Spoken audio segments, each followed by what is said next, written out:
paz do Senhor, povo lindo de Deus, para você que é novo por aqui. Eu sou a diaconisa Tânia Anjo. Semana de chuva aqui no Rio de Janeiro. Vocês vão ouvir um barulhinho de fundo aí. Muita chuva aqui no Rio de Janeiro. Já vou pedir para você, se você não é inscrito, se inscreva nesse canal. Curta, comente, compartilhe pelo menos com mais uma pessoa que você estará ajudando a esse canal a levar o ensino da palavra de Deus, ok? Então vamos lá. Estamos estudando o quarto trimestre das lições bíblicas da classe do jovem da editora CPAD, que tem o tema Jesus Cristo voltará, fé e perseverança para o glorioso dia com o Senhor da Igreja. O comentarista dessa revista é o pastor Reinaldo Odilo. Ele é membro da Assembleia de Deus em Natal, Rio Grande do Norte.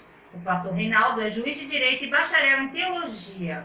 A lição de hoje é a lição 6.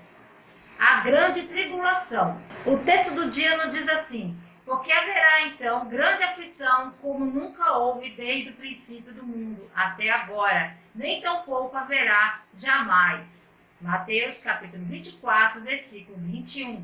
A síntese nos diz assim: a grande tribulação será o período de tempo mais tenebroso e traumático do que qualquer outro na história humana. Os objetivos da lição é compreender a realidade da grande tribulação, evidenciar o propósito da grande tribulação, explicar quando acontecerá a grande tribulação.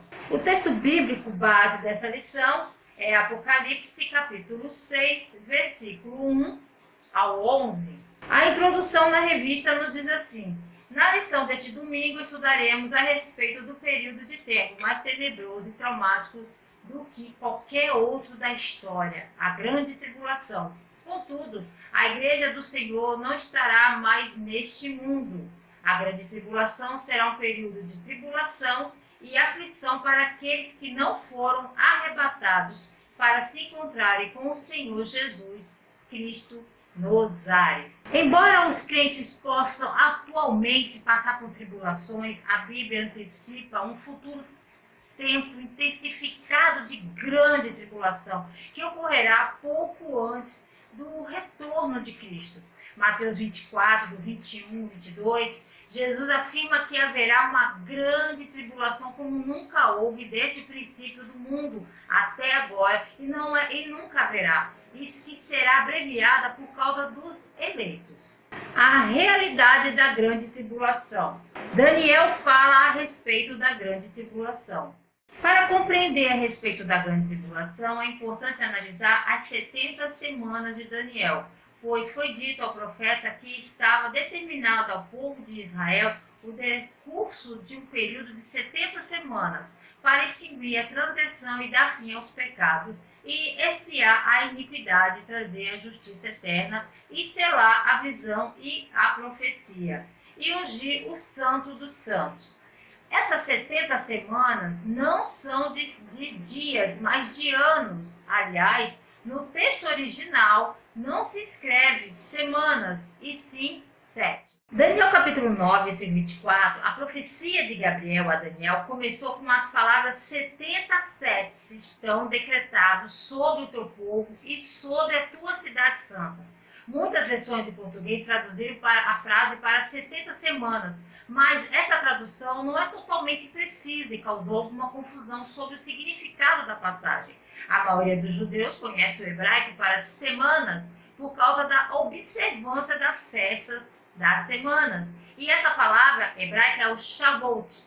No entanto, a palavra que aparece no texto hebraico significa sete, e a palavra que se refere a um sete de qualquer coisa, e o contexto determina o conteúdo dos sete. Aqui o óbvio é que Daniel estava pensando em termos de anos, especificamente os 70 anos de cativeiro. Daniel havia presumido que o cativeiro terminaria após 70 anos e que o reino seria estabelecido após os 70 anos. Mas aqui Gabriel estava usando um jogo de palavras no texto hebraico, apontando que no que diz respeito ao reino do Messias, não eram 70 anos, mas 77 de anos, em um total de 490 anos. O foco do programa aqui do 77 era teu povo, tua cidade sagrada. Teu povo, que povo? O povo de Daniel, o povo judeu. Então, embora ele tivesse passado a maior parte da sua vida na cidade da Babilônia, Jerusalém ainda era a cidade de Daniel. Para os judeus, estejam eles na terra onde for, Jerusalém sempre será a sua terra. Um tempo determinado pelo Senhor. Encontramos nas Escrituras Sagradas, tanto no Antigo como no Novo Testamento, vários textos que fazem referência à grande tribulação. O profeta Jeremias chamou esse período de tempo de angústia para Jacó. Outros nomes que fazem referência a esse evento são Dia do Senhor, Septuaginta, Semanas, Dia da Assolação, Ira Vindoura, Hora do Julgamento, Tribulação e Grande Tribulação. Esses nomes nos fazem compreender a dimensão do sofrimento que haverá sobre a terra. Jesus disse que haveria grande aflição, como nunca houve desde o princípio do mundo até agora, nem tampouco haverá jamais. O termo tribulação significa simplesmente pressão, aflição, angústia, sobrecarregada, perseguição, problemas, e pode se referir a qualquer coisa, desde o julgamento diário da vida até julgamentos muito severos, incluindo perseguições pela fé. Mas o que chamamos de grande tribulação é derivado de Mateus 24, 21, porque diz que haverá uma grande tribulação como nunca ocorreu na história humana. No Antigo Testamento, o nome mais comum para a grande tribulação é o dia de Jeová, o dia do Senhor. Também é encontrado em várias passagens do Novo Testamento, mas há uma série de outros nomes ou designações para esse período de tempo encontrados no Antigo Testamento. A abertura dos selos e as trombetas. A angústia do mundo nesse período será inimaginável. O livro de Apocalipse relata, nos capítulos 6 e 18, uma grande quantidade de catástrofes que acometerão a terra. Essas aflições se darão com a abertura dos selos e o toque das trombetas. Segundo Apocalipse, capítulo 6, versículo 4, na abertura do segundo selo, a paz da terra será retirada e os homens matarão uns aos outros. Será uma aflição jamais vista. Os 7 selos, trombetas e taças descritos no livro de Apocalipse representam os julgamentos finais de Deus que são derramados sobre o mundo incrédulo no fim dos tempos. Vermelho é a cor sangue, é a cor da guerra, simboliza a guerra. O anticristo vem em uma plataforma de paz e uma das coisas que o impulsionará ao poder é o seu plano que parece ser viável para a paz mundial. Ele fará algo que nunca foi feito, trazer paz ao Oriente Médio, mas não vai durar, pois no meio da tribulação, após 3 anos e meio, o segundo selo é aberto e o cavaleiro vermelho vai tirar a paz da terra. O quarto cavaleiro é o símbolo da morte e o próximo desastre para toda a humanidade. Trará mais guerra e mais fome ao mundo, acompanhando de pragas e doenças. É interpretado que haverá um ataque violento de animais selvagens que virá sobre o homem também. Virá em primeiro lugar na forma de nação contra nação e também virá de forma de violência generalizada. Homem contra homem, o espírito do ódio inflamará os corações dos homens. Lembre-se, nesse momento a igreja já foi levada e não há mais sal para preservar, não há mais luz para iluminar. O Consolador, o Espírito Santo, não está mais aqui. Esse espírito de ódio será tão severo que um homem cortará a garganta da mãe sem piscar o olho. Irmão vai se esfaquear irmão, sem hesitação. Os pais se voltarão contra os seus próprios filhos. Você pode imaginar a confusão e o caos que governará. Você acha que vivemos em uma sociedade violenta agora? Quando isso ocorrer, o massacre será terrível durante a grande tribulação. Cadáveres estarão pelas ruas gemendo e sofrendo, e estarão sobre lugares e o fedor de morte impregnando todo o ar. Tópico 2. O propósito da grande tribulação. Preparar Israel para o encontro com o Messias. Um dos objetivos do período da grande tribulação é promover a restauração espiritual de Israel. Contudo, quem estiver sobre a terra nesse tempo, como Israel, sofrerá todos os flagelos que virão sobre o planeta. É importante ressaltar que a igreja não passará pela grande tribulação, pois nesse período ela estará no céu com o Senhor Jesus. Israel sofrerá juízo por todos os pecados cometidos, não apenas em relação ao Messias, mas pelos milênios de afastamento dos propósitos de Deus. Nessa nova oportunidade de salvação, a última para o povo judeu, os descendentes de Abraão serão comprimidos com força, como se faz com as uvas no lagar, ou prensados, como acontece com azeitonas na produção do azeite. Durante esse período, o povo de Israel fará um pacto com o anticristo, entendendo ser o Messias prometido, mas no meio da tribulação compreenderá que foi enganado. E então, não volta forte. Durante esse período, o povo de Israel fará um pacto com o anticristo, entendendo seu Messias prometido, mas no meio da tribulação compreenderá que foi enganado e então romperá a aliança estabelecida, convertendo-se ao Senhor Jesus. O inimigo ficará enfurecido e empreenderá ferrenha perseguição contra Israel, culminando na guerra do Armagedon, quando o Senhor, no instante de maior aflição do povo, descerá dos céus na companhia da igreja glorificada e derrotará o iníquo e seus exércitos. Israel, que no passado tantas vezes foi milagrosamente salvo pelo Senhor, será alcançado mais uma vez pela benevolência divina e entenderá o tempo da sua visitação. O pastor Odilo, o comentarista dessa lição, ele não se preocupou em detalhar taças por taças, trombetas por trombetas, cavalos por cavalos. Então ele focou em um tema na questão da grande tribulação, num ponto auge dessa lição. E é o que ele está fazendo. Caso você, professor, queira detalhar, você tem que ver o seu tempo, né, o tempo que você tem na escola dominical, que se dará para falar assunto por assunto, porque isso vai tomar um tempo muito grande da escola bíblica dominical. O propósito de Deus para Israel na tribulação é trazer a conversão de uma multidão de judeus que entrarão nas bênçãos do reino e experimentarão o cumprimento de todos os pactos que foi feito a Israel. A boa notícia de que o rei está prestes a voltar será pregada, para que Israel possa ser voltado para seu libertador. Embora a tribulação afete toda a terra e todos os no mundo, então ela se concentrará principalmente em torno da nação de Israel. Deixa-me dizer uma coisa aqui, eu não acredito no sionismo, ou seja, numa política para estabelecer e desenvolver uma pátria nacional para os judeus na Palestina. Deus prometeu restaurar a nação de Israel quando ele voltar e não antes. Algumas igrejas até aceitam ofertas para ajudar a realocar o judeu de volta à área palestina. Não cometam o mesmo erro que Abraão e Sara que cometeram quando tentaram resolver o assunto com suas próprias mãos. Gálatas capítulo 3, versículo 7, saiba que eles que são de fé, os mesmos são os filhos de Abraão. Todo não-judeu que é um cristão nascido de novo é um filho de Abraão. Isso é exatamente o que Gálatas 3,7 quer dizer. Eu sou um judeu espiritual.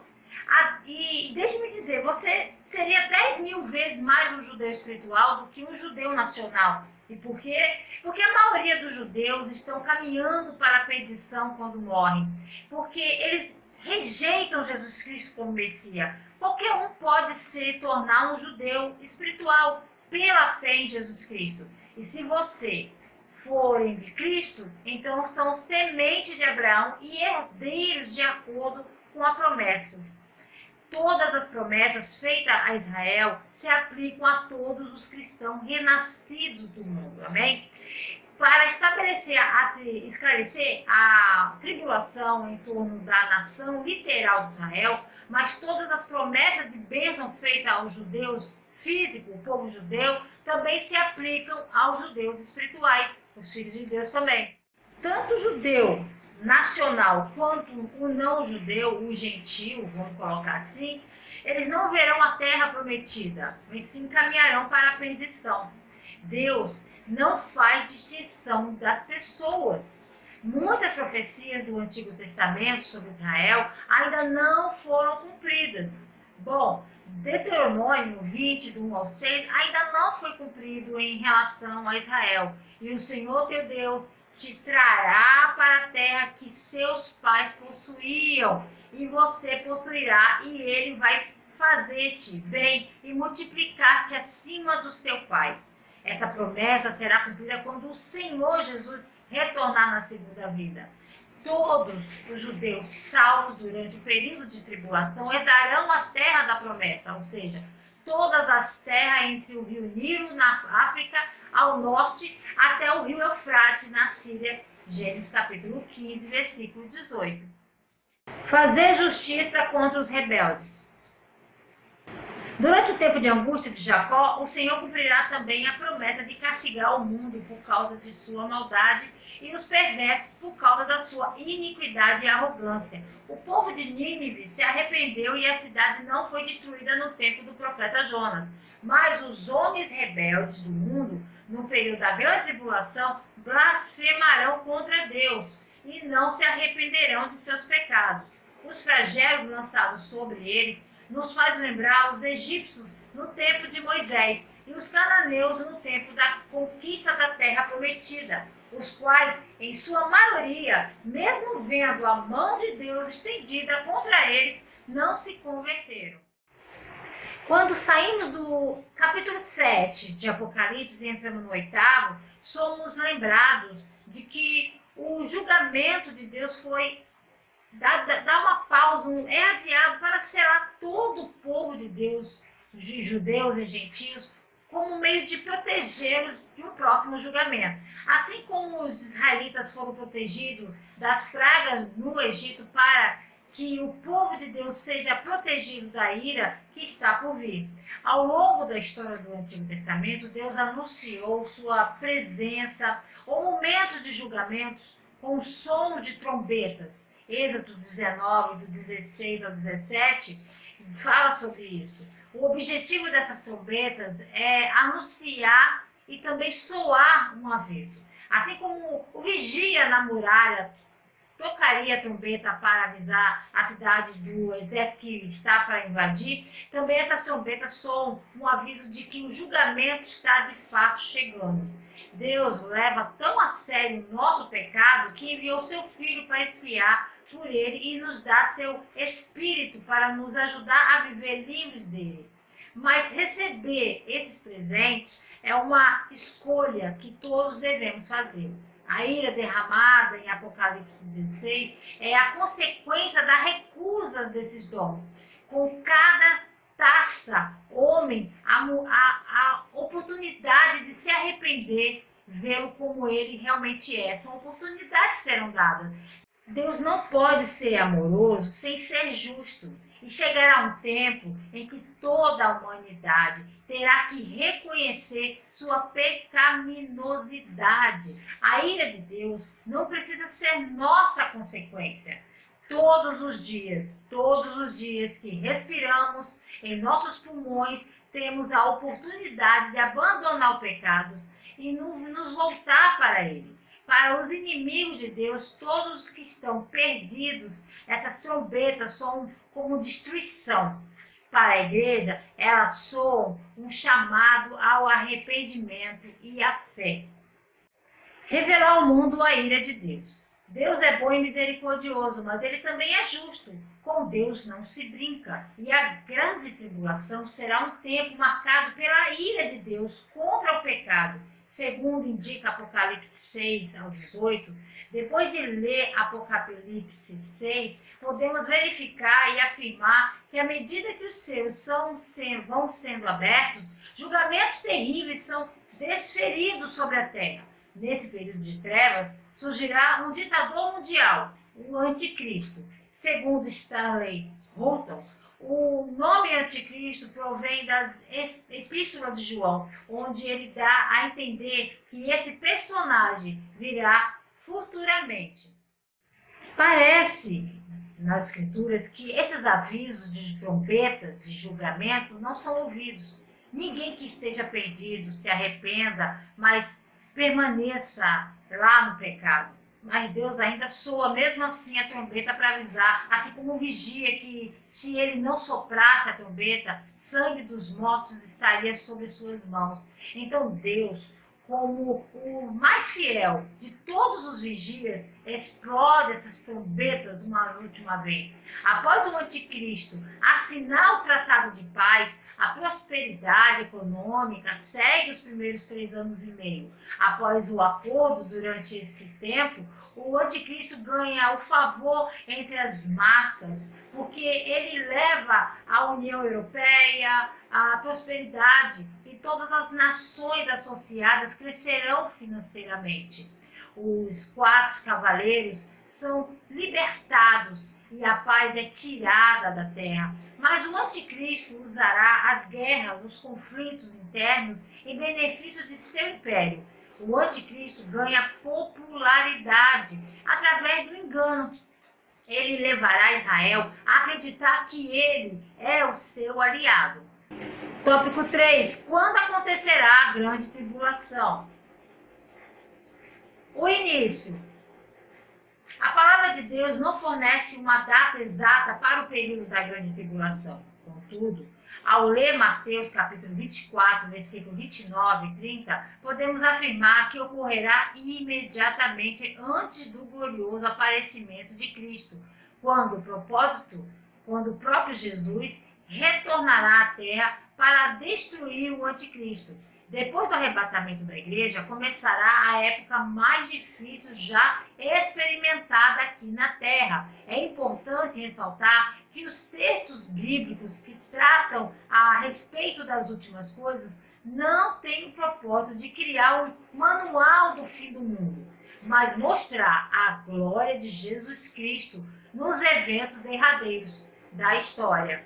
O Senhor Jesus é o único que venceu para abrir o livro e desatar os seus selos. A palavra de Deus nos mostra que, diante dos grandes problemas enfrentados na grande tribulação, surgirá um líder mundial, carismático, com a promessa de resolver todos os problemas. Mas este é a encarnação do mal, o anticristo, e enganará a muitos povos, inclusive Israel. O anticristo se refere a alguém que é inspirado satanicamente e se apresenta como Deus. Esse espírito do anticristo é uma obra em qualquer ensino falso que nega a divindade de Cristo ou afirma ser Cristo, mas também se refere a um futuro líder satânico terrestre que exigirá ser adorado e perseguirá o povo de Deus. O anticristo, arrogantemente, se estabelecerá como um falso Messias, arrogando o status divino como um tirano soberano e ordenando a adoração idólatra. O reinado pretensioso da besta sobre as nações da terra zomba intencionalmente do reinado legítimo do Cordeiro. O ápice. Quando o anticristo for descoberto por Israel, a aliança que foi feita será rompida. Tal fato acontecerá no meio da tribulação, dando início propriamente ao ápice do tempo da angústia de Jacó. Os últimos 3 anos da grande tribulação serão os piores para o mundo, pois nesse período 7 anjos derramarão as últimas pragas sobre a terra. Na primeira praga, vão aparecer feridas terríveis e dolorosas sobre aqueles que tiveram o sinal da besta. E na última, haverá relâmpagos, estrondos, trovões e um violento terremoto, algo nunca visto antes. O primeiro julgamento das taças, feridas, repugnantes, quando os homens escolhem adorar o anticristo em vez de Cristo e demonstrar sua lealdade aceitando a marca da besta, Deus responde enviando-lhes uma praga de feridas sujas e repugnantes. João deixa claro que essas terríveis feridas afligem apenas aqueles que adoram o anticristo e que aceitaram a marca da besta. Nenhum santo durante a tribulação sofre com isso, mas uma confirmação de que os 3 julgamentos, os selos, as trombetas, as taças, são sequenciais, não simultâneos, como alguns sugerem. É esclarecido no momento desse julgamento. O anticristo não será configurado como objeto de adoração até o meio do período de tribulação. Esse julgamento recai sobre a raça humana por causa de sua adoração ao anticristo, que só pode ocorrer após o meio da tribulação. Os destinatários são os adoradores da besta. A seleção entre os povos da terra é claramente vista nessa passagem. Apenas aqueles que contêm a marca da besta e adorando sua imagem serão selecionados para essas terríveis feridas. O fim. Depois que o anjo derramar a última taça, os demônios sairão para fazerem prodígios e convencerem os reis de todo o mundo a se reunirem em uma grande batalha. Essa batalha é chamada de Armagedon. Segundo a Enciclopédia Popular de Profecia Bíblica, o termo Armagedon vem da palavra hebraica Ar e significa montanha ou colina. No Antigo Testamento, os profetas falaram a respeito da destruição dos inimigos do povo de Deus e do arrependimento e a purificação de Israel. Zacarias foi um desses profetas. E acontecerá naquele dia que farei de Jerusalém uma pedra pesada para todos os povos. Todos os que carregaram com ela certamente serão despedaçados e ajuntarão-se-ão contra elas todas as nações da terra.